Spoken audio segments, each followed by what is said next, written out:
Hi everyone, I'm Summer Tanneman and I'm in the multiple subject cohort.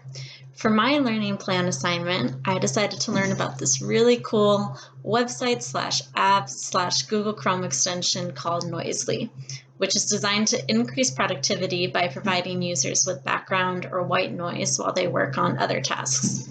I chose Noisli because I know that my students are both easily distracted and huge fans of doing anything on their Chromebooks. So I thought it'd be fun to show them Noisli.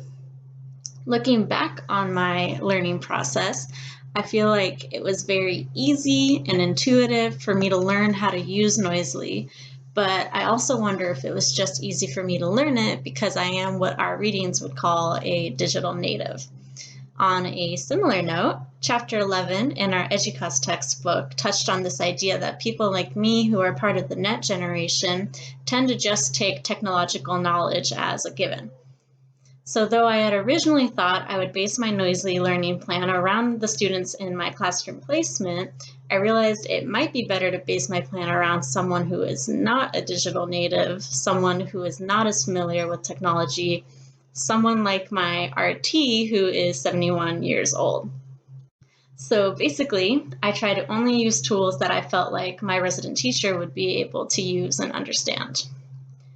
Trying to learn Noisli through the eyes of my RT reminded me of how our EDUCAS textbook also talked about the importance of trying to understand our learners and their perspective on technology. And I think that this chapter in my learning process reminded me that the term learners here really does apply to people of all generations.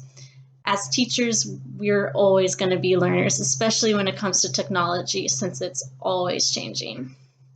Furthermore, my learning process with Noisli and our other readings, particularly the video that we watched about teacher prep programs, also reminded me of the fact that there is a discrepancy between today's students and yesterday's teachers when it comes to technology. And I think that if we want to try to close this gap, we as tomorrow's teachers are responsible for teaching not just our students, but our older colleagues as well.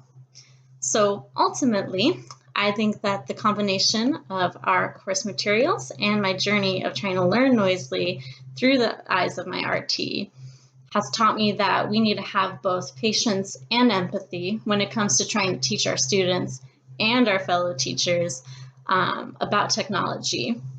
And we also need to be willing to learn about up and coming technology from those who may be younger or just more knowledgeable than us.